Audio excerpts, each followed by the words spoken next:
feature. Al Johnson will be answering those live through text during the demo. Just a little introduction to TRM and RulesManager Studio. We've been in business for 20 years. 18 of those have been entirely focused on Maximo.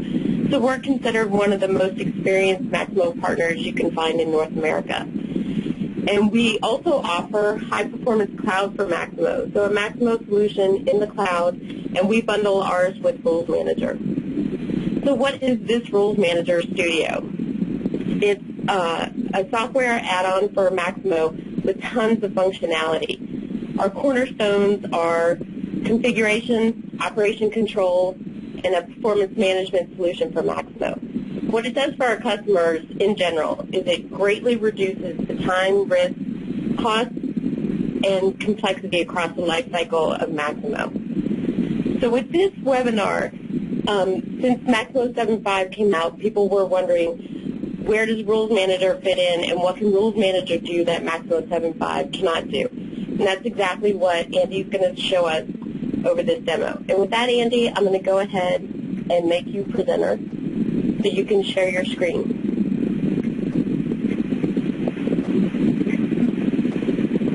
And you should have control now. Okay. Let me share my screen. Andy? Yep. Can you hear me? I can hear you now, yep. Okay, good. Okay. You should be seeing my screen. All right. See your screen, yep. No, what I'm starting with here is our app designer perspective in our RulesManager Studio. From here, we can control and view all configurations, whether they were built using RulesManager or Maximo's configuration framework. What you can see here is I'm showing you a list of apps currently with configurations on there, as well as any kind of currently data restrictions or auto scripts. I'm also going to enable right now, I'm currently hiding my conditional UI, but I'm going to show them. And what you'll notice is that out of the box, there are a lot of applications with conditional UI configurations already attached to them. We're going to do most of our work right now on the WorkTrack app. So I'm going to open up my app editor and show you exactly how many customizations we have currently established in WorkTrack. I've gone ahead and added a few of my own customizations, very simple data restrictions that hide data. These appear as green dots right here. And so as you can see, this is signifying a configuration on this field. So green dots are signifying a configuration on a field. The red dots, as you'll notice sprinkled throughout the application, signify configurations on the controls themselves. So these would be hidden or a style or something along those lines. And I will build one of those a little bit later in this demo to show you what I mean. Down on the bottom here, on bottom left, I've created a task list of all the talking points for this demo. This is one of the many capabilities that Studio has. There are several other capabilities that come with Eclipse because this is an Eclipse plugin. You can have everything from source control to task management systems to even web sphere administration. And that all comes in inside of Eclipse. So to start, I'm going to create a very simple Maximo configuration for defaulting priority. So let's start with my first task. What I'm going to do is default the priority in WorkTrack to 2 when this is a new one. So I'm going to close this, go in, and let's navigate over into the browser. Using this, we're going to go over and create an auto script.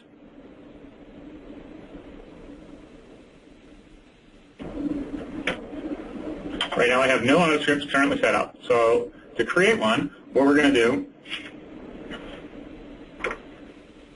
is create an object launch point. Now, when we do this, you'll notice that we have 4 options for an object launch point: an add, an init, update, and delete. In this case, this is going to be defaulting a field, well, priority specifically. We're going to have to do this on initialization of a work order, and we're going to have to name our launch point. So let's call this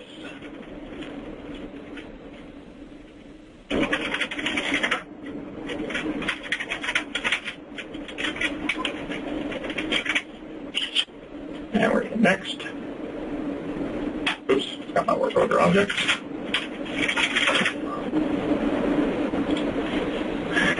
And I'm going to go ahead and add my variable, which will point to my full priority.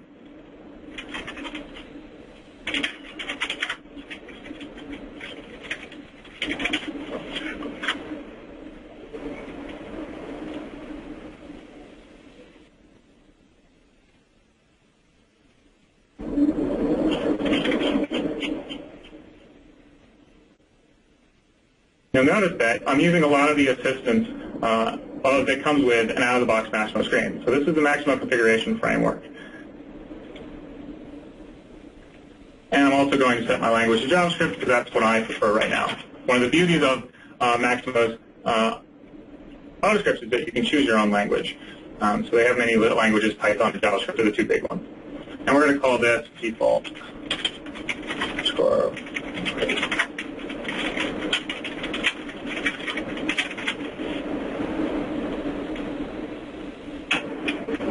Now I'm going to write my scripts. Now, what I'm going to do here is I'm going to be using tools really that only use, that require no prior Java knowledge. So this is a very simple rule. And I do know that there is a onAdd variable tapped into a lot of autoscripts. And I'm going to use that and say if this is an onAdd, then go ahead and set my variable that I had to 2. And I believe that's all I needed to do. So I've just created my autoscript to basically default that record. I'm going to go in and let's see how this works in my work order tracking. You notice now my one priority is being defaulted to 2 when I create a new record. So that's how I would create an autoscript using Maximo configuration framework. Now I'm going to create a little bit more common configuration. This one will be a 2-part and can be accomplished without, can't be accomplished without the Rules Manager engine. So let's bring up the second task. And what I'm going to do is I'm going to make the WONUM include the parent, if there is a parent. And I don't want to change the underlying WONUM data, the data that's actually in the database, because by doing that, any existing work orders that I have would break if they're connected to other records. But my users want to see the parent WONUM. And so if I go back to my screen, don't save, you'll notice that all my WONUMs here are just single 4-digit numbers. But I'm not seeing any parents that are associated with this. And so the goal here is to show those as part of the WONUM. And secondly, I'm also going to inherit the priority and the work type from the parent, if there is one. So let me bring back up my work track. I'll bring back up my editor by double-clicking on my application that I want to configure. And to do this, we click on a field. And what you'll notice is we give you a lot of options on what you can build. And so these are, what I'm going to specifically tap into right here are my field rules. What I'm going to add is what we call a surrogate event. And what this will allow me to do is return a string or a value that will be represented to the user, but will not actually change the underlying data. So that the actual data underneath this application will remain intact, but the user will see something, whatever I want them to see, whether it's conditional or not. So I'm going to say my return value, and then I hit control space, and what we have here is content set. This is not something that you saw in AutoScript because it doesn't exist. In Rules Manager, we try to do this so that you can build your scripts without any prior knowledge of Java API or anything like that. We're using, we've simplified a lot of the Maximo's business logic API or documentation usage so that you can use it on what you see is what you get kind of experience. And so what we give you here are a bunch of variables that you can choose from, one of which is the work order for which this event is firing. And so what we want to do here is we want to select work order. Then I hit dot, and this is called chaining. And this will give you all the fields and methods and properties of that work order record that you're dealing with. In this case, we want to find the work order, the WONUM field. So I can start typing, and this will start narrowing down, as you can see, the fields that I have in my completion. And it also gives you the description and the type of field that you're dealing with. So in this case, I'm dealing with WONUM, and that's what I want. So by default, I really just want to give the value of the WONUM field. But if there is a parent, go back to the work order, I want to provide the parent number as part of it. And as you can see, it's starting to filter down again.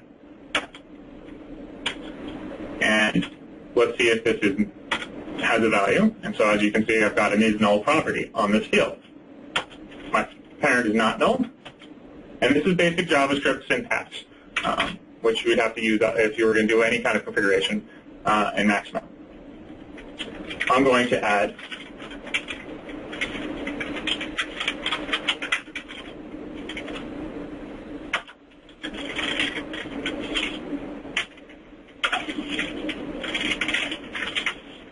and that's my surrogate rule.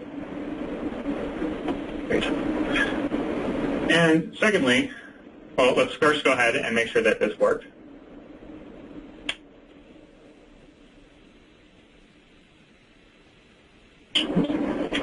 I got to commit my rule first, and then hit refresh.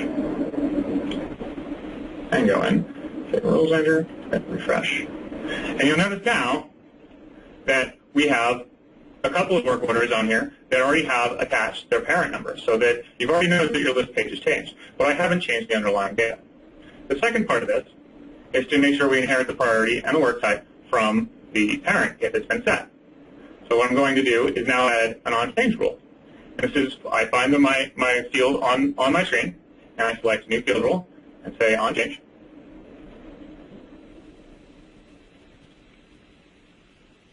Open up my rule, and let's make the script happen.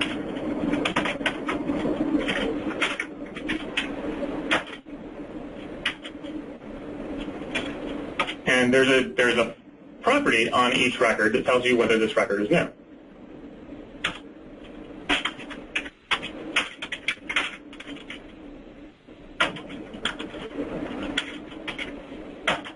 And I want to check to make sure that I have a parent. And now I'm going to set my fields appropriately on this work order object. But I'm going to need to gather that data from the related parent object, because at this point, we know that there is a parent. So now I'm going to start typing. And one of the other things that we give you as part of the properties are all related records. And so what you'll notice is I have the parent field, but I also have a parent relationship. And this will give me information about this relationship. And this is a predefined relationship that comes in an out-of-the-box system. But if you have your own relationships, you've added your own relationships and fields, we will provide those to you as well. So this Content Assist will provide you whatever your system has. In this case, we're using the parent relationship.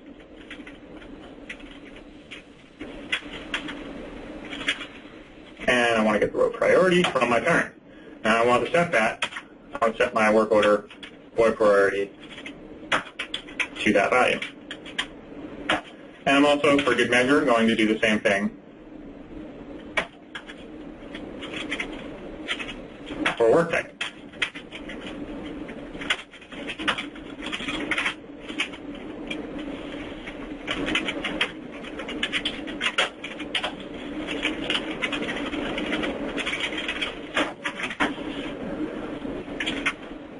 And now you can see that I now have a rule on the parent field, as well as the WONUM field. So I have two rules, and this is a two-part rule. And I'm going to commit this and test it out.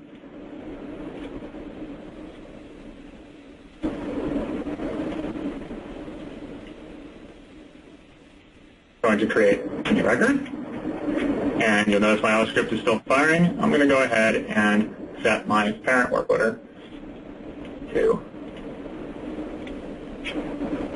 the first one on the record. And you'll notice that my work order number automatically changed to show me that I now have that's what it will look like to the user. I didn't change that it's actually the WONUM is actually 1302, but I did make it appear differently to the user in front of it. And you'll also notice here, and the work type is now EM, and my priority is now 1.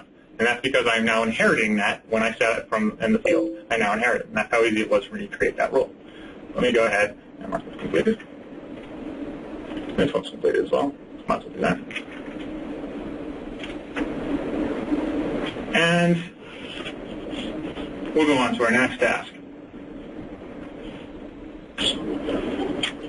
All right, so our next task is to create a rule that will interact with the user. So we're going to take this to the next step and basically say, on a change of a field, I want to interact with the user by asking them a question. This, again, will be two parts. First, I'll assume that most of you know what it takes to attach a domain to a field. As you know, you have to go into the configuration, the database configuration. You have to create a domain first, and then you have to go into database configuration and assign that domain to that field. And then you have to go into admin mode before you can apply the changes, and then go back out of admin mode so that you can see and test the result. The Rules Manager tools will expedite this.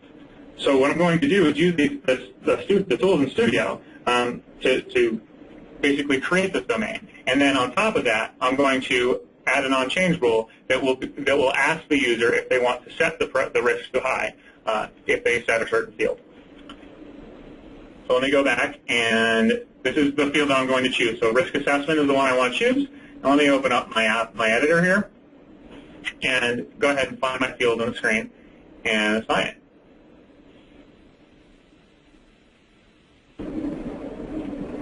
So the first thing is I find my field, the work order risk.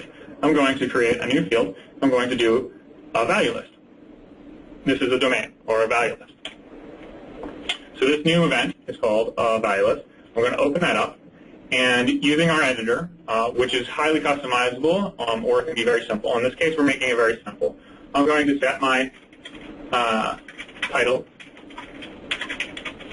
I'm going to bind my column. And I'm going to say that this is going to be a static, so I'm just going to have some static data inside of there. I'm going to make my own dialog because there wasn't one previous on there for Maximo. I'm going to go ahead and create the data in my data source. And it's just going to have two fields. It's going to have high and low because I don't want to make this too complicated. And I'm going to customize the display. I can say I want my header to be risk with a capital R. And I don't have a description column, so I'll take that out. And that is a very simple, customized static value list. We have the ability to make any kind of SQL statement query into the database to gather any kind of data you want, whether you're using a join for SQL or any other complex SQL statement you want to use. Or you have the ability to tap in and use the MDO sets that Maximo has. So you can say specifically, I just want the assets, and then you can put conditional result filters so that you can filter out that data as you want. We also have something called the ad hoc, which is a bit more complex, which will allow you to make calls to web services or any other places, third-party places, to gather information and bring it in and show it as a domain in Maximo. And we also have all these other properties on these value lists, which will allow you to disable smart fill, enable smart fill, auto-clear the value if there are none available once you clear out dependent fields, all kinds of things that will make this a little bit more customizable to your preferences or your business's preferences. So now that I've made that change, I'm going to commit my rule, refresh, and then the second part. So before I go ahead and show that rule in play, I'm actually going to go ahead and make the second part of this, which is I'm going to ask the user if the risk should be set to high when there is a leak, and so specifically a pipe. So in order to do that, I'm going to go back to my app editor, and I'll find my field that I want to deal with. And in this case, I want to deal with a problem code and just say, let's go ahead and make an on-change on this field.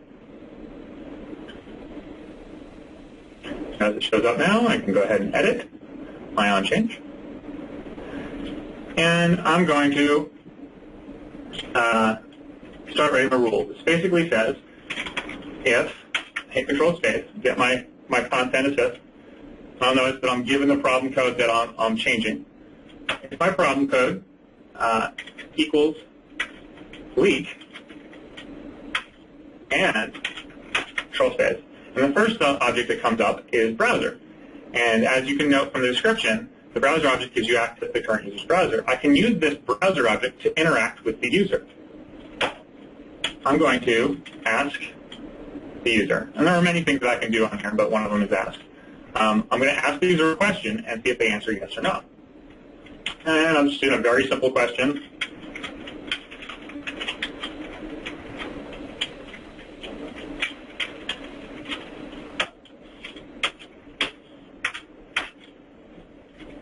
And if so, if they say yes to that, I'm going to set my risk to high.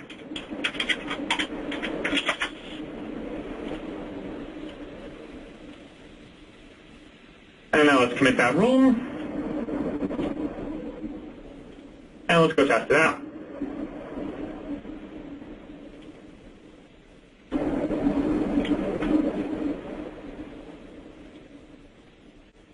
You notice now there is a value list or a demand attached to my risk assessment. Let's open it up. You can see that I have high and low. And I'm going to go ahead and give myself a problem code of weak. And it should pop up a question, which it does. And using the Maximo 7.5 heads down interface, it gives me the question mark. When I open it up, it asks high risk, and I can say yes or no. If I say yes, you'll notice that now my risk assessment is high. That's how easy it was to interact with the user. I'll mark this as completed.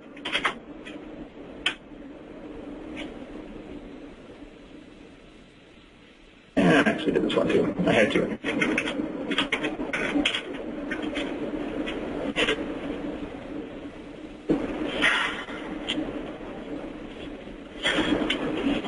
Now, let's simply hide our asset priority when there is no asset. So what you notice here is that we have a priority, and it's being shown, even though we don't have an asset on my screen. And so what I want to do is hide this field when there's no asset specified for this record. And so I'm going to go back into here. I'm just going to change it. And to do that, I'm actually going to use conditional UI. Why? Because I can, and I can do this without any prior Java knowledge. So the first thing that I'm going to have to do is go ahead and go into Application Designer. And we're going to customize the work order tracking. Okay. And what I'll need to do is add a signature option to allow me to do this. We'll call this one hide AP.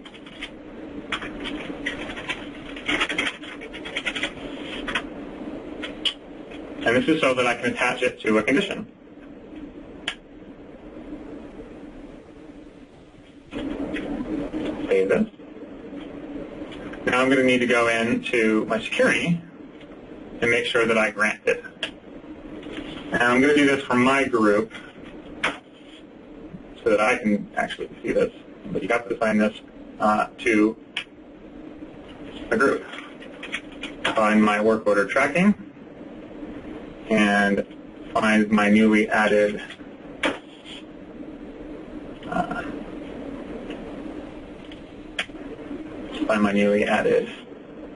signature option. Grant it. Save it.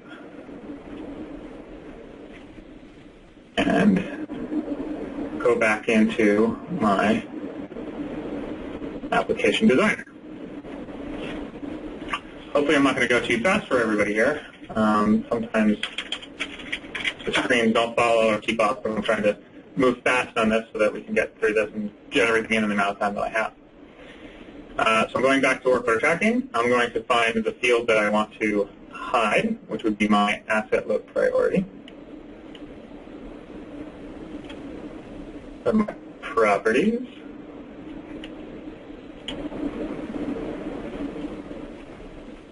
Go to advanced. I'm going to have to attach the new option that I made. And I'm going to configure my conditional properties. So first I'm going to add my max admin group. And then I'm going to add my condition. But I don't have a condition, so I can't, I believe, actually go to it yet, so I have to go back over and create my condition now. So I'm just going to hit OK on this, and then save. And let's go into max conditions and create my conditional expression.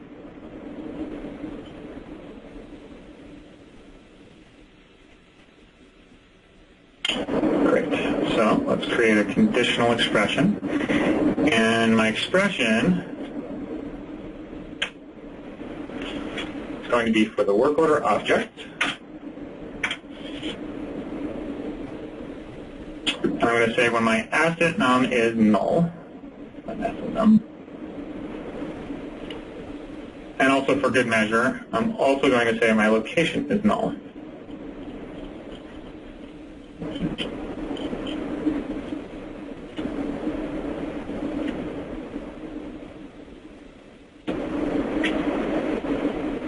And my number is 106. I've created my condition. Let me go back into Application Designer.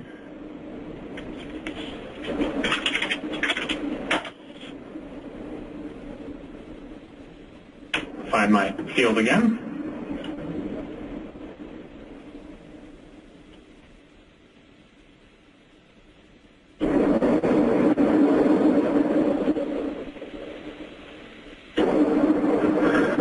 Now I can add a new row and select my condition number. That's it. And you'll notice that I now have my expression. Asset num is null and location is null. And I'm going to enter whatever property that I need to make this hide. So my display, and I'm going to say false. So when my condition is true, when asset num is null and location is null, then let's go ahead and set my display to false.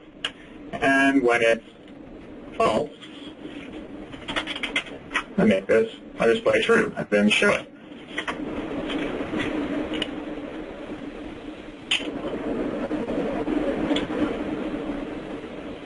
And let's go check it out.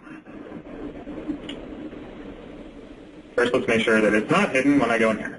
Okay, so now I have an asset num and a location, but it's still not, it's being hidden always. And that's because I need to refresh my string, and sometimes you need to do this by restarting the server. So I'm going to disconnect my stuff and restart it real quick. Sorry about this. This is just part of the process.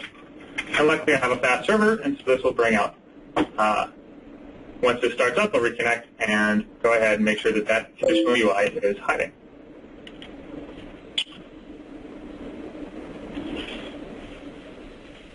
And again, I'm doing this because I'm trying to do this by showing you multiple ways of doing things, but also multiple ways of doing things without needing to do any kind of Java coding or knowing Java APIs.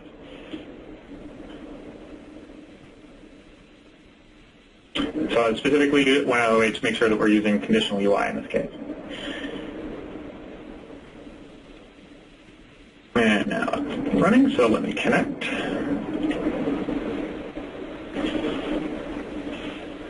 I've reconnected. I browse into it and see and make sure that the conditional UI is hiding.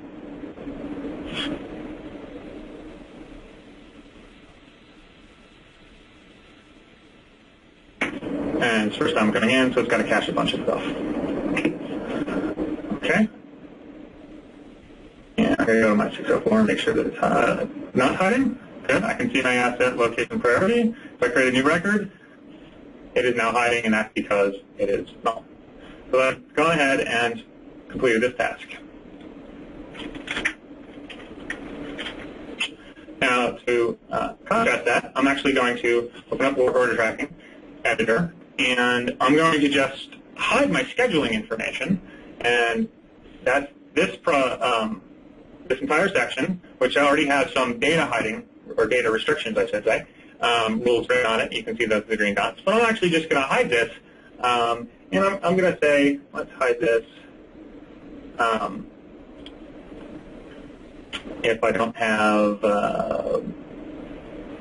any kind of, let's just say, work type. Because I can't schedule anything unless I have assigned a work type. Go ahead, open up my completion like I did before. I have my work order record, work type. So I'm hidden when my work type is null. I'll go ahead and commit this.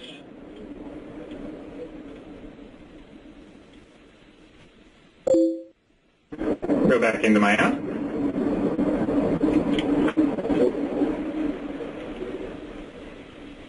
Create a new record. You notice I don't have a scheduling section. Let me go ahead and set my work type to EAM. And you notice that now I have my scheduling section. And so that's how fast it was for me to write a really quick hiding rule. It does something very similar besides the entire section. Completed that.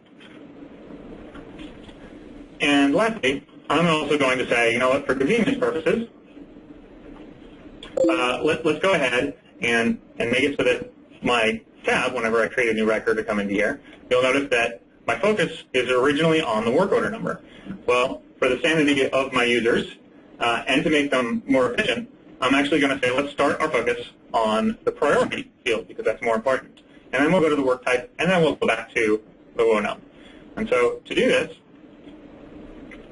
I'm going to create a work order rule by right-clicking on my WO track and say focus order.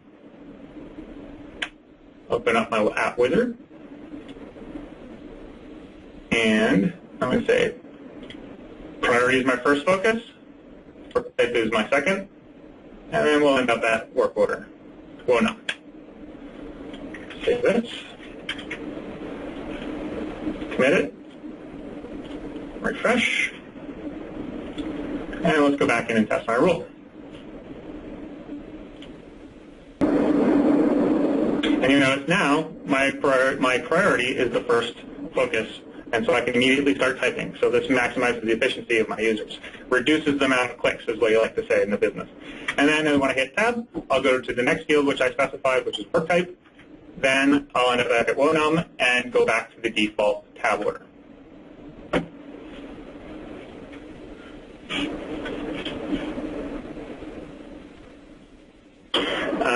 Now I'm going to actually go ahead and synchronize all of this information that I've actually added to Maximo's configuration to the Maximo configuration framework. That includes all the things that I went through with the conditional UI as well as the AutoScript. I'm going to synchronize that, and let's look back at my editor and see how customized my current application is.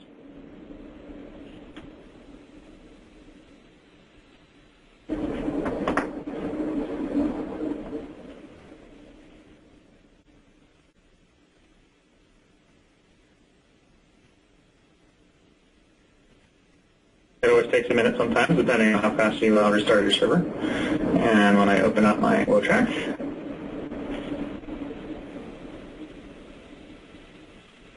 this will be my editor, and I'll show you all the different rules and all the fields that I have configurations on.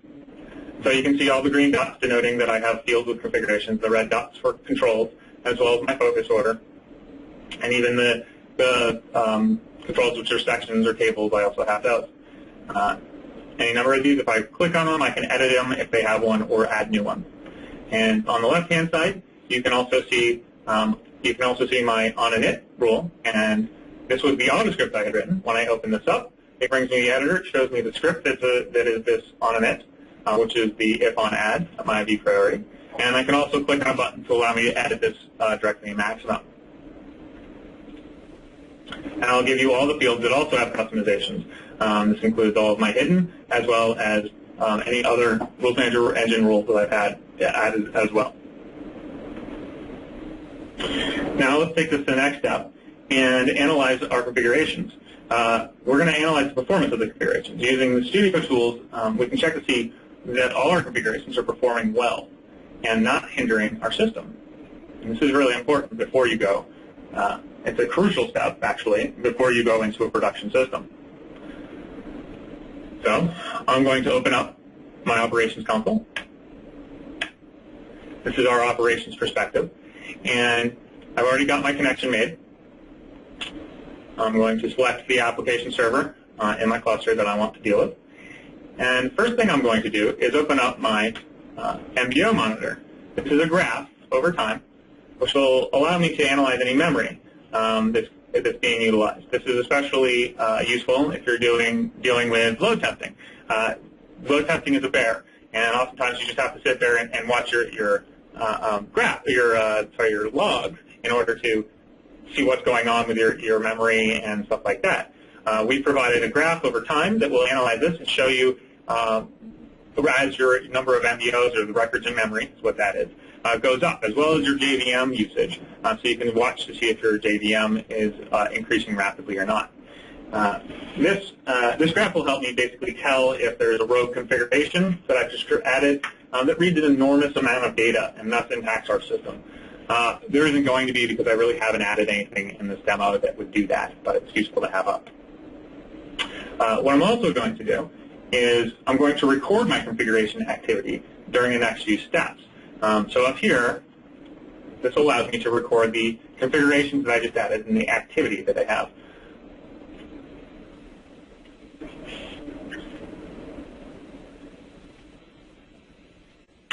This will help me locate, will help me locate any poor performing configurations that I may have just added. I'm going to go to work order tracking, and I'm going to say let's create a new one. And I'm going to actually go ahead and add an asset because I want to fire off my other configuration, which allows me to see my asset location priority. And I'm also going to assign a parent, which will show me, change my work order num as it's displayed to me. And I'm going to set my leaky pipe and set my high risk. I've done all those, and I can hit stop. And now I can actually see, when I hit stop recording, it gives me the detailed information about all the configurations that I added, not only conditional UI, but auto scripts, as well as the rules manager rules that I had also written. And you can see how many times these have fired. So, for example, our auto script, because it's an on and net, has fired for every single record. Even though we only wanted to do it on create, it's firing for every single record. So when I went to the list page, it fired for all the records that I saw there. And the same thing happens with surrogate fields, but I actually need that because it changes the way I view every WONUM on that list page, so that's appropriate. And you can see all the other conditions that I have on here, as well as the ones that I've written, including the 106. And that fired 4 times, even though it seems that I only should have fired once, it fired 4 times. And then you can see the other rules I've written, such as the on changes that I have, etc. And if you wanted to in a production system, or in your QA system, or in your development system, you can temporarily disable any of these events if you find that there's a problem with them by just right-clicking and say disable. That will only be for the life of the JVM. Once the JVM restarts, it'll be enabled again and will start firing again. So this is just a temporary mechanism, so if you find that something is performing poorly and you want to stop it from firing. Finally, I'm actually going to go ahead and since we're running out of time, do this quickly. I'm going to document this, and this is the final step. I'm going to document this and say, let me create a spreadsheet that includes my description, my events, and my scripts, my condition. I'm going to just very simply say I want to do this for, include my data restrictions and auto scripts. I've done this before. And this will automatically launch and open up a spreadsheet. And that includes all my events and any of the other columns that I want to include. But it also includes my auto scripts and some of my data restrictions on here, as well as the rules manager rules that I had written in an ICD spreadsheet that I can therefore email to my boss, who is currently listening to this demo. And I think that's about all the time that I have. So I will open this up to questions. If anybody has any questions or wants me to elaborate on anything, please feel free to jump in.